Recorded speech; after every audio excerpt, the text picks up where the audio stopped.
മദ്രസയുമായി ബന്ധപ്പെട്ട ഒരു സംസ്കാരത്തെ മുൻഗാമികൾ വളർത്തിയെടുത്തിട്ടുണ്ട്. നമ്മുടെ നാട്ടിൽ ഏറ്റവും കൂടുതൽ പൈസ ചിലവാക്കൽ റബീഉൽ അവ്വൽ 12 ഉദാഹരണം പറയാം. റബീഉൽ അവ്വൽ 12 പെരുന്നാളിനേക്കാൾ, ചെറിയൊരുനാളിനേക്കാൾ, വലിയൊരുനാളിനേക്കാൾ, മദ്രസൻ്റെ വാർഷികത്തിനേക്കാൾ, മജ്ലിസുൻ നൂറിൻ്റെ വാർഷികത്തിനേക്കാൾ ഏറ്റവും കൂടുതൽ പൈസ ചിലവാക്കുക. എന്താ കാരണം വെച്ചാൽ മുഹമ്മദ് നബി സല്ലല്ലാഹു അലൈഹി വസല്ലമയോടുള്ള താല്പര്യമാണ് യഥാർത്ഥത്തിൽ ഈമാൻ പറയുന്നത്. അപ്പോൾ റബീഉൽ അവ്വൽ 12 കുട്ടികളെ പരിപാടി ഇങ്ങനെ നടക്കുമ്പോൾ പൂർവ്വ വിദ്യാർത്ഥികൾ ഇങ്ങനെ സ്വകാര്യത്തിൽ വന്നിട്ട് സദർ ഉസ്താദിനോട് ചോദിക്കും, ഉസ്താദെ പൂർവ്വ വിദ്യാർത്ഥികൾക്ക് പാടാൻ സമയം ഉണ്ടാവുമോ? അപ്പോൾ സദർ ഉസ്താദ് പരിപാടികളൊക്കെ ഒന്ന് അഡ്ജസ്റ്റ് ചെയ്ത് കുറച്ച് സമയം ഉണ്ടാക്കിയിട്ട് ഇനി പൂർവ്വ വിദ്യാർത്ഥികളുടെ കലാപരിപാടികൾ ആരംഭിക്കുന്നതാണ് എന്ന് അനൗൺസ് ചെയ്യും. അങ്ങനെ പൂർവ്വ വിദ്യാർത്ഥികൾ സ്റ്റേജമ്മ കയറിയിട്ട് ഹക്കാന കൊനമറാൽ മക്കാവ് വിട്ട് നബി പക്കാ മദീന തണവായി. അപ്പോൾ ഗൾഫിൽ നിന്ന് ലീവിന് വന്ന കുട്ടികളുണ്ടാവും, ഓലെ കീശയിലുണ്ടാവും കായ്. ഓൽക്കിങ്ങനെ തോന്നും, എന്താ ഈ പൈസ കീശയിൽ വെച്ചിട്ട് ഓല എടുത്തുങ്ങാണ്ട് കവറിലാക്കിങ്ങാണ്ടാണ് കൊടുക്കും.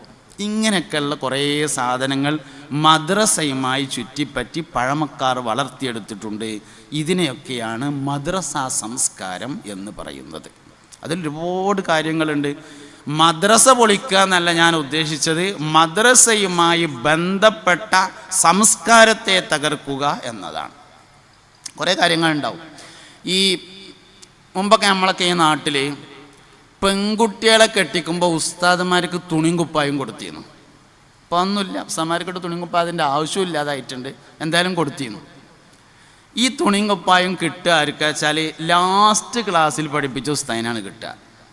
ഇപ്പോൾ 8ാം ക്ലാസ്സിലൊക്കെ ആണെങ്കിൽ 8ാം ക്ലാസ് പഠിപ്പിച്ച ഉസ്താദിന്, 9ാ പോകണമെന്ന് വെച്ചാൽ 9ൽ പഠിപ്പിച്ച ഉസ്താദിന്, 10 കഴിഞ്ഞ് പോവുകയാണെങ്കിൽ 10ൽ പഠിപ്പിച്ച ഉസ്താദിന്, അങ്ങനെ ലാസ്റ്റ് ക്ലാസ്സിൽ പഠിപ്പിച്ച ഉസ്താദിനാണ് കിട്ടുക. ഈ ഉസ്താദിന് ഈ തുണിങ്കൊപ്പായം കിട്ടുന്നതോടുകൂടി ഉസ്താദിൻ്റെ കൽബിലുണ്ടാവും ഇൻ്റെ ശിഷ്യത്യാണല്ലോ അത്, കുട്ടിയുടെ കൽബിലുണ്ടാവും ഇൻ്റെ ഉസ്താദാണല്ലോ അത്.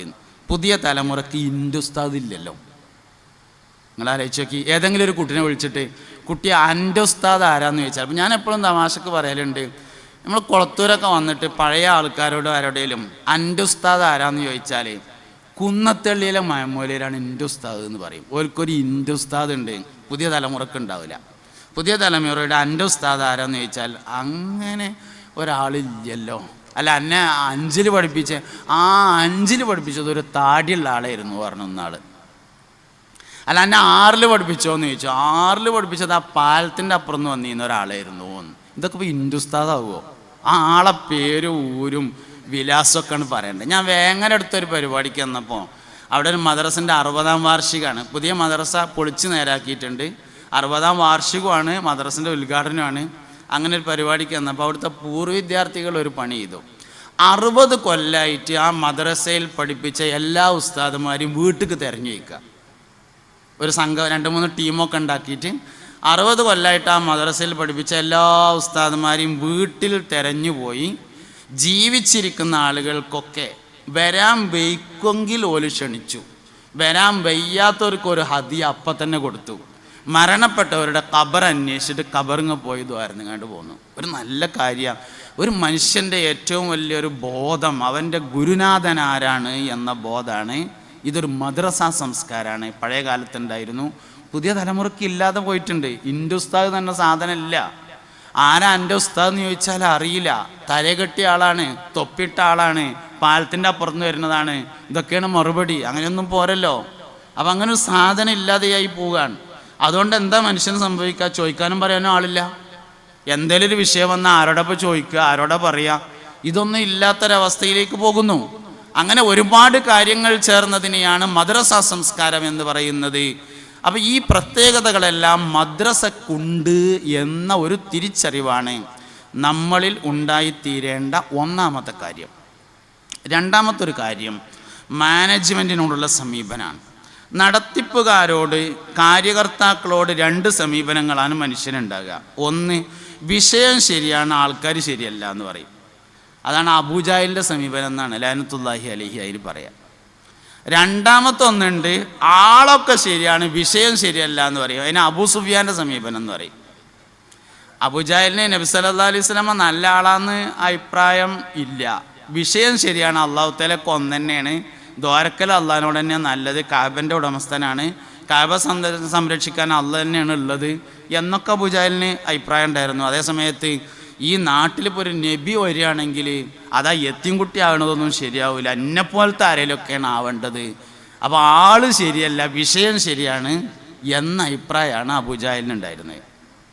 രണ്ടാമത് അബൂ സുഫിയാൻ ഹിർക്കൽ രാജാവിൻ്റെ, ഫലസ്തീൻ ഭരിച്ചിരുന്ന രാജാവിൻ്റെ രാജസിംഹാസനത്തിൽ രാജകൊട്ടാരത്തിൽ ചെന്നപ്പോൾ ചോദിച്ചു, മുഹമ്മദ് എങ്ങനെ ഉണ്ടെന്ന് ചോദിച്ചു സല്ലല്ലാഹു അലൈഹി വസല്ലം. അതിൽ പറഞ്ഞ ആളൊന്നും കുഴപ്പമില്ല. ഇതുവരെ നുണ എന്തേലും പറഞ്ഞിട്ടുണ്ടോ ചോദിച്ചു.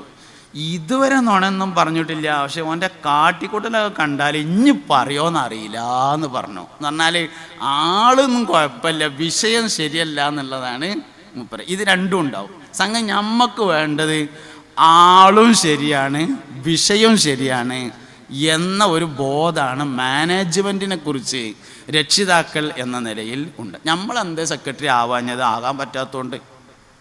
നമ്മളെ പ്രസിഡൻ്റ് ആയാലും വേറെ ആളുള്ള എന്ത് അയാളെ പറ്റിയതുകൊണ്ട് നമ്മളെ പറ്റാത്തതുകൊണ്ടും, അതുകൊണ്ട് ഇനി അയാൾ പറയണത് കേൾക്കുക, അയാൾ പറയണത് അനുസരിക്കുക, അങ്ങനെ നേതൃത്വത്തെ അനുസരിക്കുക എന്ന ഒരു തരത്തിലേക്ക് രക്ഷിതാവ് എന്നുള്ള നിലയിൽ നമ്മൾ മാറിയെങ്കിൽ മാത്രമേ സമൂഹത്തിന് പുരോഗതി ഉണ്ടാക്കാൻ വേണ്ടി കഴിയുള്ളൂ. പിന്നെ മുസാഫിൻ്റെ നടുക്കണ്ടം വെട്ടിയെടുത്തുങ്ങാണ്ട് പ്രസിഡൻറ്റും സെക്രട്ടറി ആക്കൊന്നുമില്ല. ഉള്ളയിൽ പറ്റിയതിനെ പിടിച്ചിട്ടേ ഇന്നത്തെ കാലത്ത് എന്തായാലും ഉണ്ടാവുകയുള്ളല്ലോ. അപ്പോൾ അതുകൊണ്ട് നമ്മൾ അത് അംഗീകരിച്ചുകൊണ്ട് അവർക്ക് ആവശ്യമാകുന്ന സപ്പോർട്ടുകളൊക്കെ ചെയ്തു കൊടുത്തുകൊണ്ട് മുന്നോട്ട് പോകാൻ കഴിയുന്നിടത്താണ് കാര്യങ്ങളുടെ വിജയമുള്ളത് എന്നാണ് മനസ്സിലാക്കേണ്ട രണ്ടാമത്തൊരു കാര്യം. മൂന്നാമത്തൊരു വിഷയം ഒരു പ്രധാനപ്പെട്ട വിഷയമാണ്. അതായത് മദ്രസ വിദ്യാഭ്യാസം എന്ന് പറഞ്ഞാൽ ദീൻ പഠിപ്പിക്കലല്ല, ദീൻ പരിശീലിപ്പിക്കലാണ്.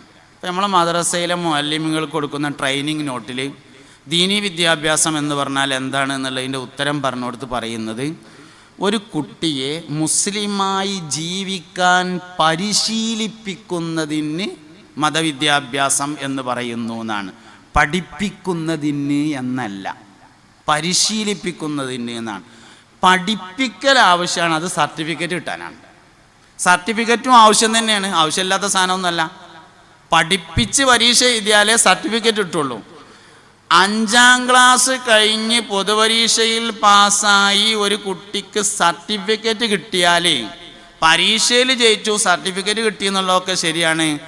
ഉദ്ദേശത്തിൽ 5ാം ക്ലാസ് പാസ്സായി എന്ന് പറയാൻ പറ്റണമെങ്കിൽ നിൽക്കാനാണ് തുടങ്ങണം.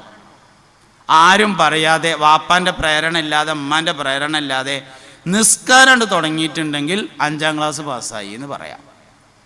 7ാം ക്ലാസ് പാസ്സായി എന്ന് ഉദ്ദേശാർത്ഥത്തിൽ പറയാൻ കഴിയണമെങ്കിൽ പലിശക്ക് പൈസ കൊടുക്കലും പലിശ വാങ്ങലും പലിശൻ്റെ ഇടപാട് ഓനാണ്ട് നിർത്തിയിട്ടുണ്ടെങ്കിൽ 7ാം ക്ലാസ് പാസ്സായി എന്ന് ഉദ്ദേശത്തിൽ പറയാൻ വേണ്ടി പറ്റും.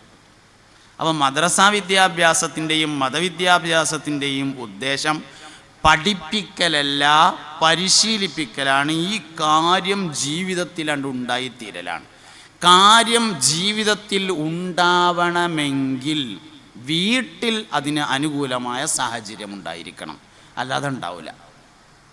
പഠിപ്പിക്കുന്ന കാര്യങ്ങൾ, പഠിക്കുന്ന കാര്യങ്ങൾ ജീവിതത്തിൽ കൊണ്ടുവരാൻ ആവശ്യമായ ഒരു സാഹചര്യം വീട്ടിലുണ്ടായിരിക്കണം.